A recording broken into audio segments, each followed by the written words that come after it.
Hello friends, welcome to my channel that is Crisc, that is certified in the Risk and Information System Control, Part 6, Domain 2 of IT Risk Assessment. Friends, in Domain 2, there are two parts. Now we have completed the first part. Now moving on to the second part, right? The second part is of IT Risk Analysis, Evaluation and Assessment. Under this part, there are following topics. The first topic we'll discuss in this video is the risk assessment overview. Second in the chart will be of risk ranking.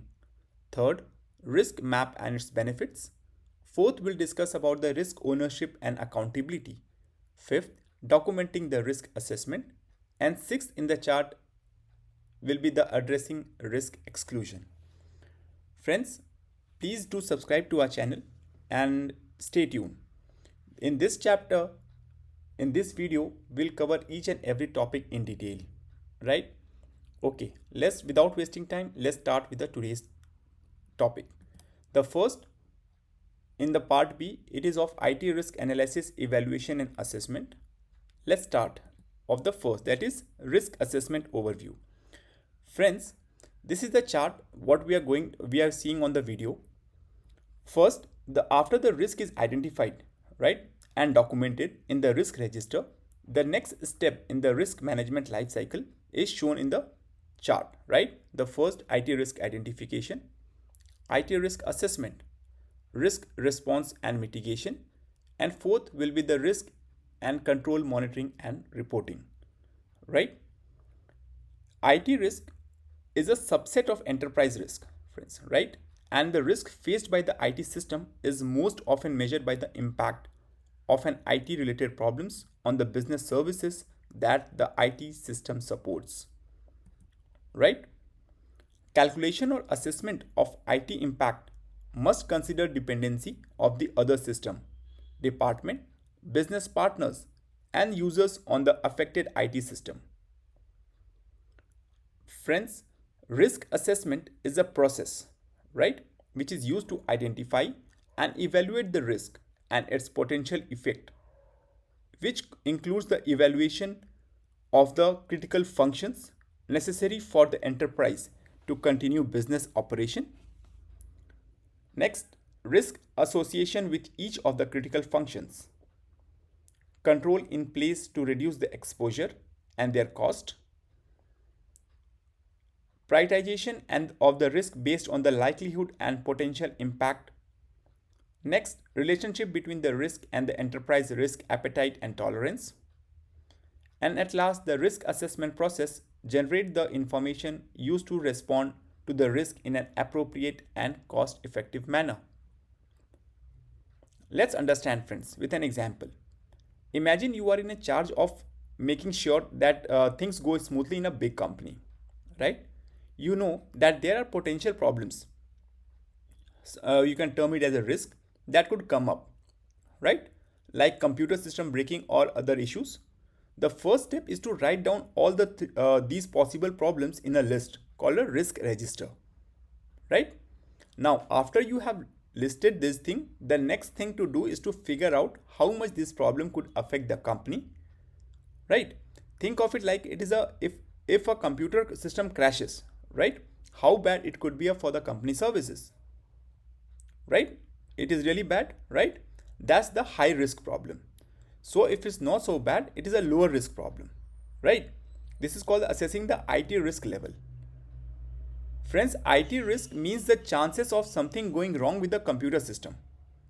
And you don't just think about the computer itself. You also think about how other parts of the company depend upon this computer. For example, if the sales system uses this computer to keep track of the order, a problem with the computer could mess up with their work too, right? So after figuring out how risky these problems are, you need to think about the ways to lessen the chances of these problems happening. This could put extra security measures or backup plan in place, but you also need to consider how much this system would cost, right? Then you decide which problem need the most attention. You do this by thinking about how likely they are to happen and how much trouble they could cause. The real really likely and a very problematic ones should be dealt with first. Lastly, you match with all the risk stuff with how much the company is willing to handle. Understand?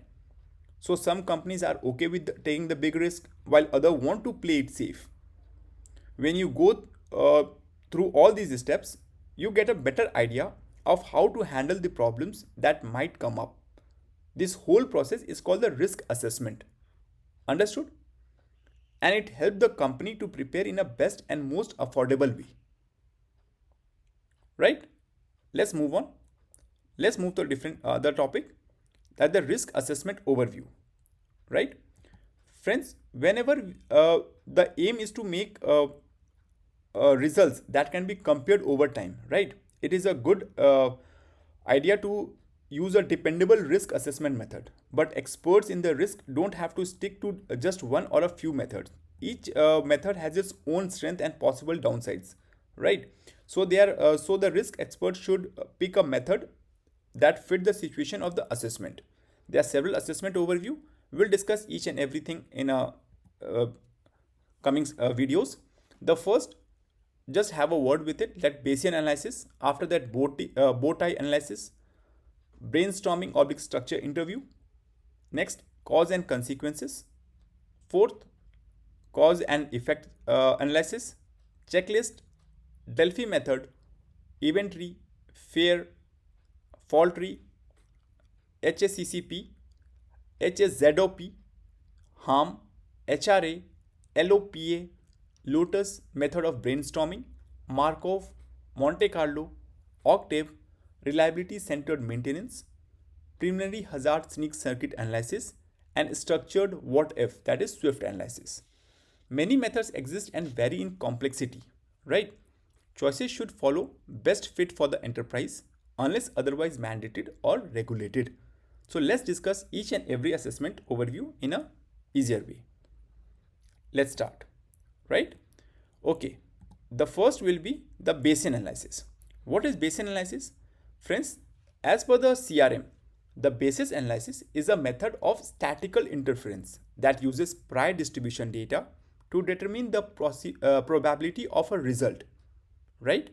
This technique relies on the prior distribution data to be accurate in order to be effective and to produce the accurate result. Friends, let's understand it. Friends, the Bayesian analysis is like guessing something based on what you already know, right? It is a way to figure out the chances of something happening using information you had before, right? Take an example. Imagine you are guessing if your friend will come to the party or not, right? You would think about how often they come before, and then guess that they will come again this time. But this is the past information is not good. Your guess might not be right. So this way of guessing need good past information to work well, right? Moving to the next, that is bow tie analysis. Friends, as per CRM, the bow tie analysis provides a diagram to communicate risk assessment result by displaying links between possible causes, control and consequences. The cause of the event is depicted in the middle of the diagram and trigger, control, mitigation strategies and consequences branch of the knot, right? Let's understand it. Friends, bow tie analysis is a simple process for identifying where new or enhanced control may be worthwhile. It is a core part of the risk treatment planning, particularly where there is a high level of risk or where control effectiveness is addressed as low, right? Friends, bow tie analysis is of mostly used for risk that pose elevated level of the risk and specifically those with high consequences. It describes the risk as some happening that subsequently lead to a consequences. Understood? Let's move to the next, that is brainstorming oblique structure interview. Friends, the structure interview and a brainstorming model gathers a large group of type of potential risk or ideas to be ranked by your team. The initial interview or brainstorming may be completed using prompt or interview with an individual or a small group. Friends, the structure interview, right, and the brainstorming model is like a way to come up with lot of ideas about the problem or things to watch for. Understood? It's done with a bunch of people who work together. At first, they talk and share their thoughts, right? They might use questions or talk to one person or a small group. For example, imagine you are going to plan a picnic, right? You get your friends together and ask them what could go wrong and what ideas they have. They might say things like rain, not enough food, or bugs. Write down all these ideas, right? So, this model is a way for a group to talk and come up with many ideas that they can put in order of importance. Understood? Similarly, coming to the next, that is cause and consequence analysis. Friends, a cause and consequence analysis combine technique of a fault tree analysis and an event tree analysis and allow for the time delay to be considered. Right? Let's understand it. Friends, in Crisc, which is the thing that help the risk management, a cause and consequence analysis is a way of understanding problem. It's like mixing two way of looking at the things that could go wrong. Think about crossing the street safely. First, you need to make sure that the traffic light is working. That's like a fault tree analysis, checking if something is okay.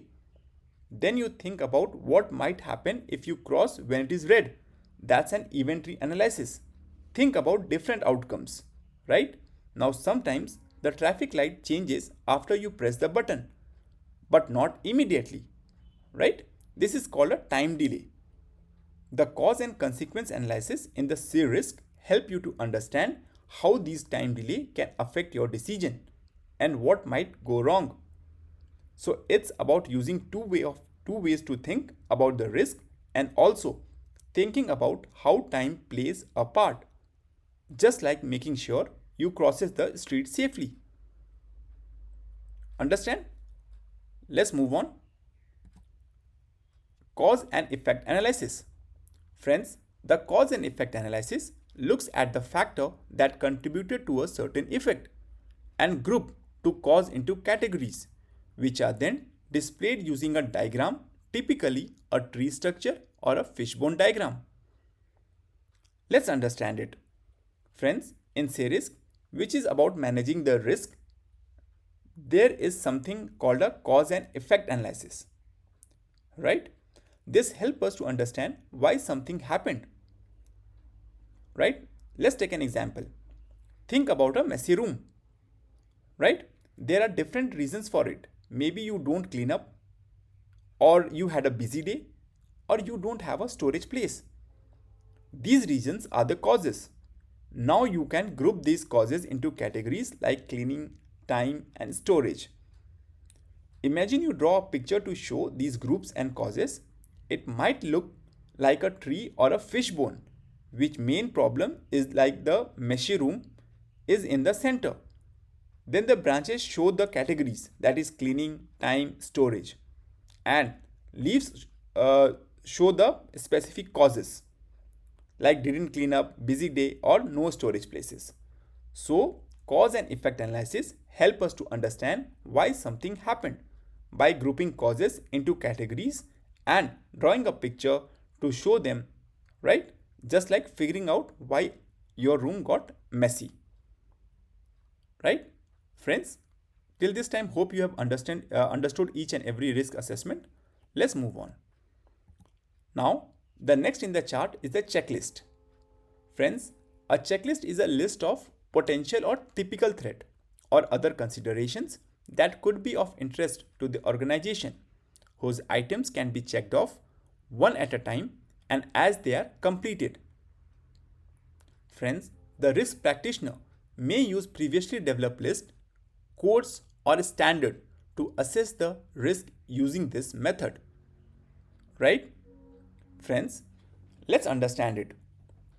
In C-Risk, what is about a managing risk, there is a thing called a checklist, right? This is like a to-do list, but for a things that might cause trouble for a company. Understood?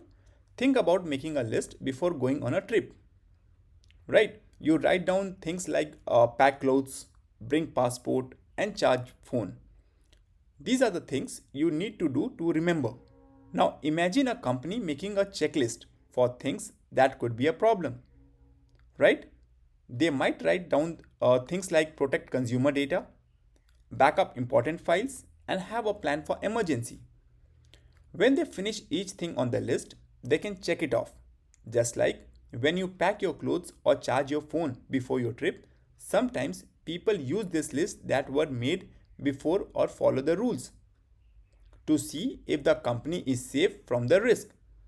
It is like following a travel guide book to make sure you are prepared for your trip, right? So a checklist in the C-Risk help a company to be ready for problems by listing things to do and check off, right? Just like your list for a trip. Understood? Let's move on. Let's move on to Delphi method. Friends, a Delphi method leverages expert opinion received using 2 or more rounds of questionnaires. After each round of questions, the results are summarized and communicated to the expert by the facilitator. The collaborative technique is often used to build a consensus among experts, right? Let's understand it. Friends, in C-Risk, which is about handling the risk, there is a way called a Delphi method. This is like asking smart people for their opinion to make good decisions, right? Imagine you want to plan a fun party. You might ask your friend what games to play, but you want to ask them separately so they are honest. The Delphi method is a bit like that. First, you send a questionnaire to expert with questions about the risk, write down their thoughts, then you collect their answers, make summary and show it to them. It's like showing your friend what everyone thinks about the party games. Understood? After they see the summary, they get to answer more questions. This goes on for a few rounds. Understood? Now the goal is to find what most experts agree on. It is like your friends deciding on the best game to play at the party. Friends, so the Delphi method in C-Risk is about getting expert opinion, right? Showing them what others said and working together to find the best answer. Just like when you and your friends make party plans. Moving to the next, that is event tree analysis. Friends, an event tree analysis is a forward-looking or bottom-up model that uses inductive reasoning to assess the probability of different events resulting in the possible outcomes. Right? Let's understand it. Friends, it is about the managing risk. There is something called an event tree analysis, right? This helps us think about what might happen in the future and how likely different things are. Let's understand it.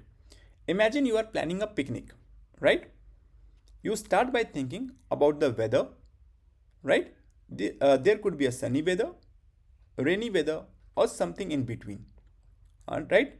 These are the different events. Each event can lead to the different outcomes, right? If it is sunny, the outcome might be a great picnic. If it is rainy, the outcome could be a cancelling the picnic, right? Now imagine making a tree where an event are at the top and the outcome branches out from them, right? That's the event tree. It's help us to see how different events can lead to different things.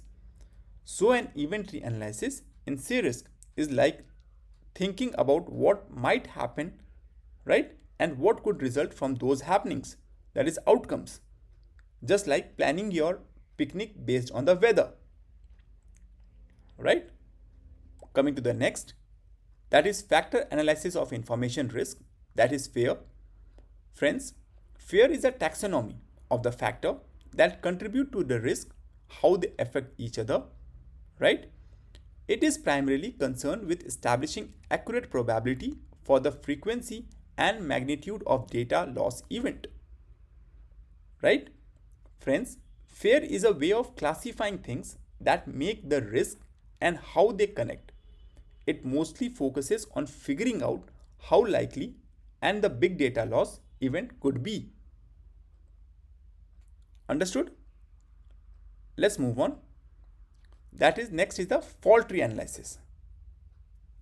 Friends, fault tree analysis as per CRM is the fault tree analysis starts with an event and examine possible means for an event to occur top down and display this result in a logical tree diagram. This diagram can be used to generate ways to reduce or eliminate the potential causes of the event. Right? Let's understand it. Friends, in fault tree analysis, begin by looking at an event and exploring different ways that could happen, starting from the top. Understood? So the results are shown in a tree-shaped diagram that makes sense. This diagram helps to find ways to decrease or get rid of things that might lead to the event. Understood? Let's move on. Next in the chart of the risk assessment overview is hazard analysis and critical control point. Friends, it was originally developed for the food safety industry. HACCP is a system for proactively preventing risk and assuring quality, reliability and safety of processes. The system monitors specific characteristics which should fall within defined limit. Friends, it is first made for the food safety industry, right? HACCP is a method to stop problems before they happen and to make sure processes are good, dependable and safe. The method watches certain things which should stay within set limit, right? Next in the list is a HAZOP, that is hazard and operability studies, right? Friends, HAZOP is organized way of to find and check possible dangers by examining ways things could go off track and from how they are normally done, right? As per CRM, HAZOP is a structured means of identifying and evaluating potential risk by looking at the possible deviation from existing process. Next, HARM, that is holistic approach to the risk management, right? Friends, following the open fear model, HARM utilizes the fear category and threat scenario. However, it takes a process-centered approach enabling an open fear assessment, right? This relies on the capability to show how controls are put in place and how well the control goals are developed, right? Similarly, as per CRM, it states that based on the open fear model, HARM uses the fear taxonomy using threat scenario but taking a process-based approach that could allow for an open fear analysis to be performed, relying on the ability to demonstrate control implementation and control objective maturity. Next in the chart will be of human reliability analysis, that is HRA. Friends, human reliability analysis look at how mistakes made by the people can impact the performance of the system, right? It states as per CRM that HRA examines the effect of human error on the system and their performance. Next in the chart is the layer of protection analysis. Friends, layer of protection analysis is a method to analyze the risk that's sought in between fully counting things and just talking about them, right? It uses some information from HAZOP, right, to figure out how risky certain events are. It also checks out how well control are working to manage these risks, right? Next, that is lotus blossom method of brainstorming.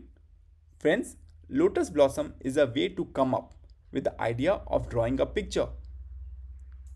You put a problem in the middle of a square, that is 3 by 3 square, and then possible solutions or ideas around this step like petals on a flower. Right? Let's move ahead. Let's understand about the Markov analysis. Friends, Markov analysis is used to study systems that can be in different conditions. In this method, it thought that what will happen next does not depend what happened before. Understood? Like Markov analysis is used to analyze the system that can exist in the multiple states. Right? Markov model assumes that future events are independent of past events.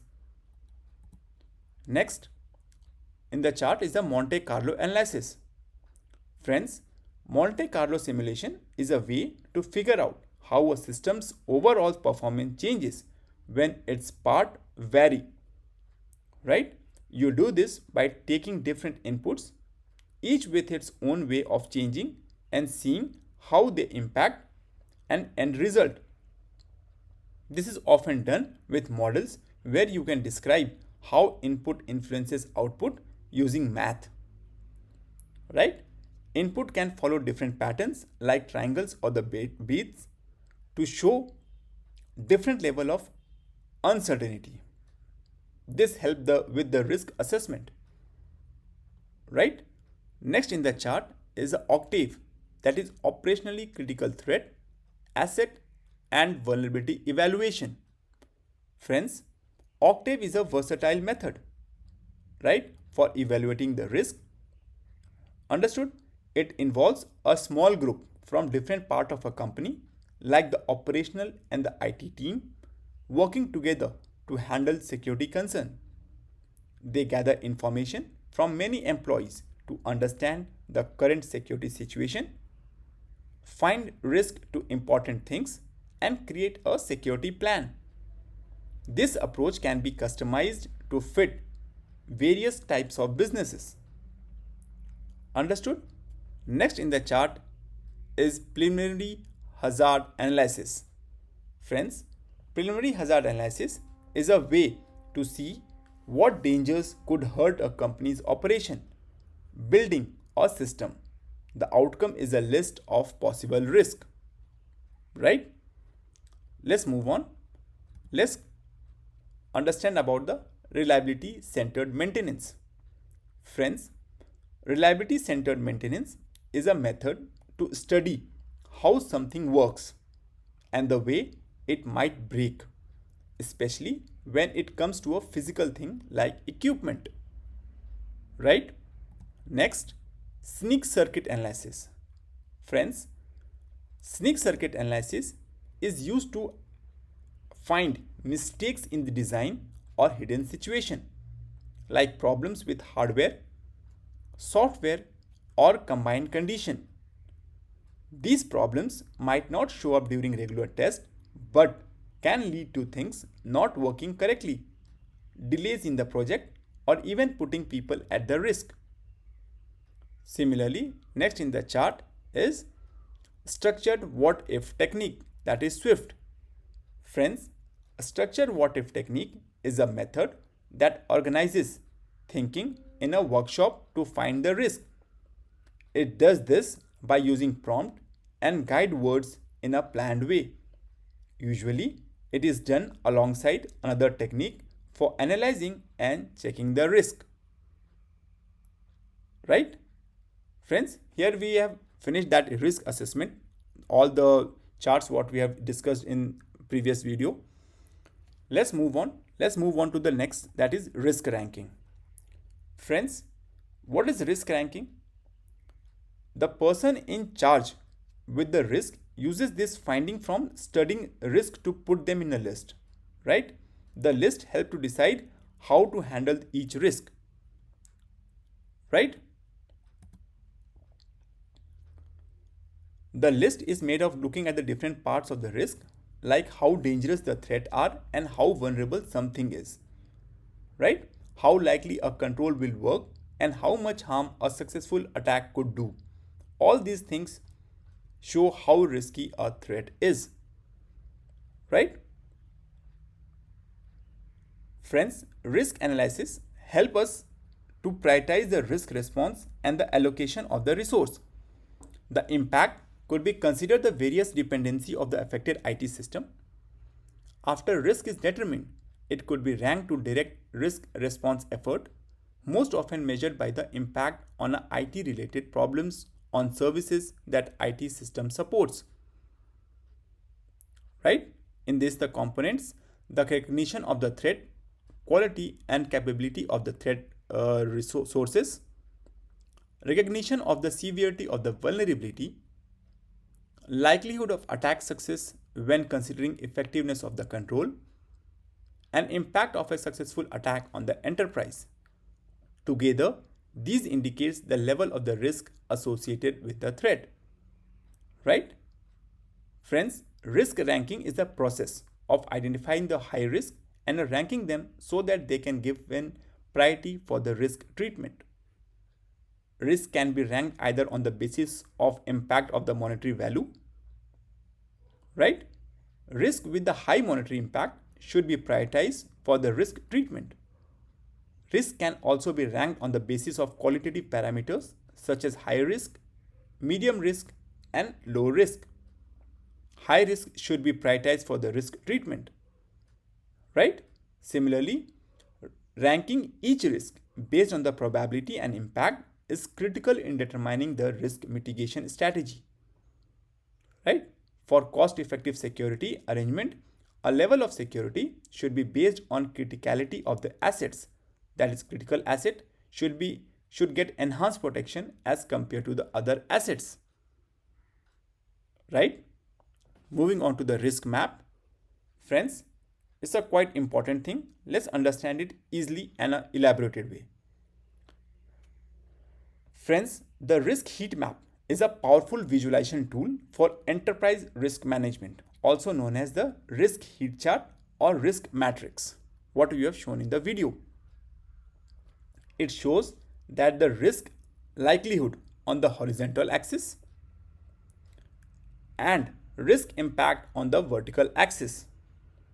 Together, these axes can help you to analyze a risk and decide what action to take to minimize any possible adverse consequences. The matrix can include spotlight colors, as we have seen, right? To effectively and visually convey which risks are of most and least concern to your organization, right? Depending on its risk appetite. Usually, green color indicates low risk, right? Similarly, yellow is for medium risk and red is for high risk. This information can guide you the risk mitigation and minimization strategies, right? After plotting the risk on the heat map, you can calculate each risk using the formula, that is, risk is equal to potential impact and probability of occurrence, right? So friends, after risk has been determined using quantitative, qualitative or the semi-quantitative method, the risk practitioner need to review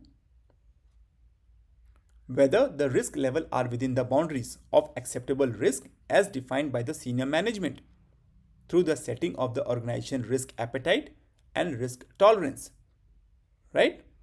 It provides a quick prioritization triage exercise but may not give management enough information to act, right? It becomes more useful when it is combined with the different zones of the risk appetite, right?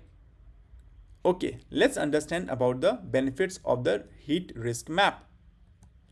Friends, the benefits of the heat risk map are: first,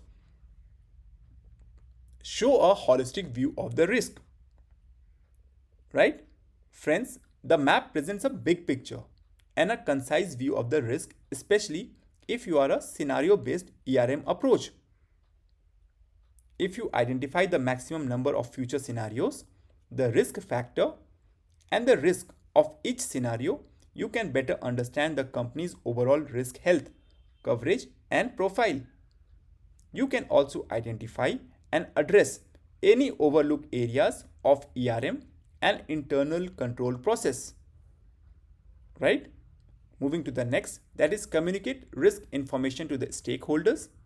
Friends, you can communicate information about the different risk to the stakeholders.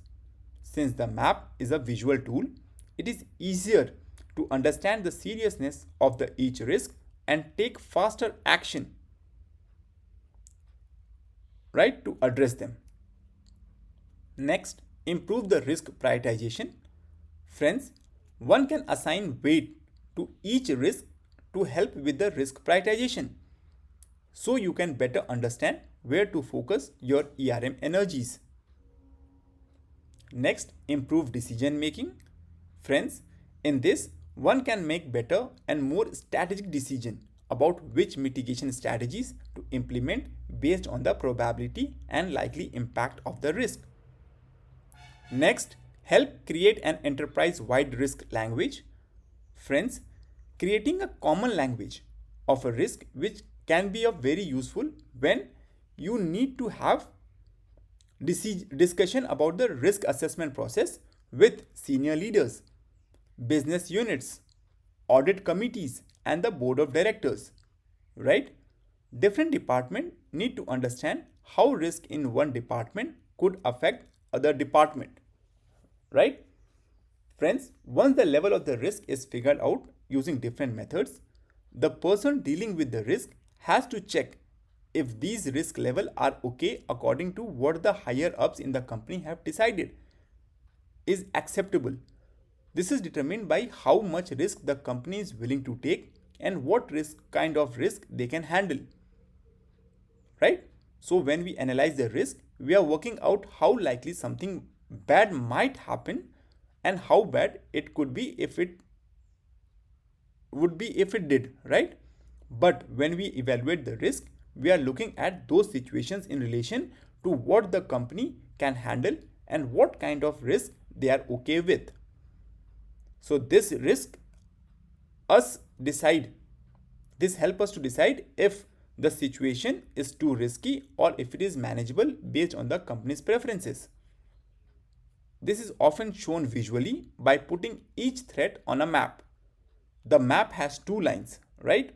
One for how likely a threat is and others for how bad it would be, right? So this helps us to see where a threat falls from being acceptable to unacceptable based on the chances and the consequences of its happening, right? Hope you have understand. Let's move on. Move on to the next topic, that is closing the risk assessment process. Friends, it is used to determine the appropriate response to address the risk, right? Given their probability and potential effect in context of the enterprise risk appetite, tolerance, and capacity, which consider first efficiency of the response, exposure of the risk at the present, implementation capability, and at last effectiveness of the response. Right? Let's understand. Looking at where a situation is on the risk map help us to find dealing with the risk, decide what action to take. Right?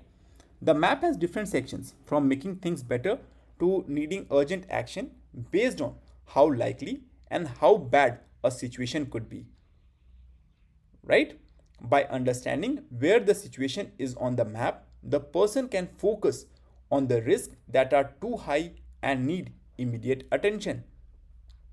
This way, they don't spend too much time on the risk, they are already okay. The process of figuring out the right action for a risk involves considering how effective the action would be, right? And how exposed the risk is right now, how well the action can be put in place, and how much action fits the company's approach to the risk. Right? Moving to the next, that is risk ownership and accountability. Friends, Each risk must be linked to an individual who owns the risk according to their job responsibilities and duties. Person, the enterprise invests the authority and accountability to make risk-based scenario and owns a loss associated with the realized risk scenario. And to ensure accountability and ownership of the risk must be with an individual and not with the department or the enterprise as a whole. Right? Friends, every risk need to be connected for a specific person who is responsible for it's based on their job role and duties.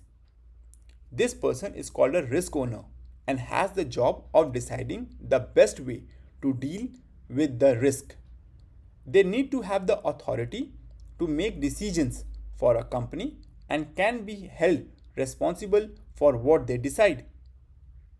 To make sure they are accountable, the responsibility for a risk should belong to an individual, not a department or a whole company. Right? Moving to the next, documenting the risk assessment. Friends, when the IT risk assessment phases like indicate, advise, provide, document, communicate is done, the person in charge of the risk gather all the findings, right, and create a detailed report for a company's higher ups. This report shows any differences between the current state of the risk in IT and where the company wanted to be. It also advises whether these differences are okay or not and gives a way to judge how serious the issues are. Right? It indicates gap between the current and the environment and desired risk of IT related risk. It advises whether these gaps are within acceptable level or not. It provide guidance to judge the severity of the identified issues. It documents the process used and it communicates the result of the risk assessment. Right? Each risk is described in a way that managers can easily understand with clear details about how risky they are and which ones are more important. Right? Moving to the risk assessment report. Friends, in the risk assessment report, the first objective of the risk assessment process, right? This report can be adjusted based on what company needs and what the higher up wants, right? The usual report like has different sections, right? The first, the goal and the risk of assessment process, right? Second, scope and description of the area subject to assessment. Friends, what was looked at and what area are assessed, right? Moving to the next, external context and the factor affecting the risk, right? Like things outside and inside the company that affect the risk. Next, internal factors or limitation affecting the risk assessment. Friends, standard used to assess the risk, right? Similarly, next, that is risk assessment criteria and methodology used, right? How the assessment was done. Next, resource used for assessment. Identifying risk, threat, and weaknesses. Next, assumption used in the risk assessment, that is assumption made during the assessment. Potential of unknown factors affecting the assessment, like possibility of things not known, right, which is affecting the assessment. And at last, the result of the assessment or suggestion and final thoughts. Doing the assessment in a consistent way help us for future assessment and give reliable result, right? Every risk, even if it is already dealt with, should be mentioned in a report to give a true picture of a risk of to higher ups. This way, if a control that was used during the assessment gets taken away later, the person doing the assessment won't be thought to have missed it during the process of finding and evaluating risk. Right? Companies assess IT risk not just because it bothers the IT team, but because it is a kind of a risk that affects the whole business. The person dealing with the risk should avoid using IT words that might confuse or be seen differently by managers. Some terms used in IT means different things to other parts of the company, leading to confusion about the issue and how to resolve it. So friends, the person should make sure the report is easy to understand, short, correct, and does not have any words that could be confused or taken the wrong way. Right? So moving to the next, like addressing the risk exclusion. Friends, all IoT related risks should be evaluated or intentionally bypassed. Some IT related risk events apply only to the enterprise that meet certain criteria. It includes any intentionally bypassed risk in the report. Each documented risk should be re-evaluated based on the current risk landscape.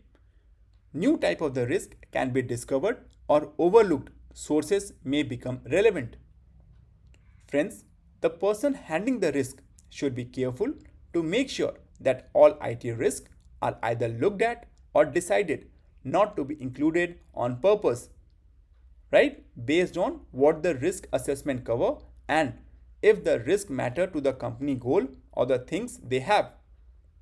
Some IT risks are only important for the companies for that meet certain conditions. For example, not all places are affected by the same natural disaster. Similarly, risk of losing credit card data only matter to the companies that store or deal with the credit card information. So friends, when a choice is made not to check a specific risk in an assessment, it is a good idea for the person to say that they decided not to include it on purpose and explain why. Usually, this happens when looking for the risk, but as they dig deeper into the understanding risk, they might find new type of the risk or realizes that some risk they ignored before they actually important. That's why the person should go back and check every risk they have written down to make sure they found and understood them correctly based on the what's happening with risk right now. Right? Friends, here we come to the end of part 6 domain 2 presented by Let's Learn Crisc. Please do subscribe to our channel friends and stay tuned for more updates. Thank you for watching.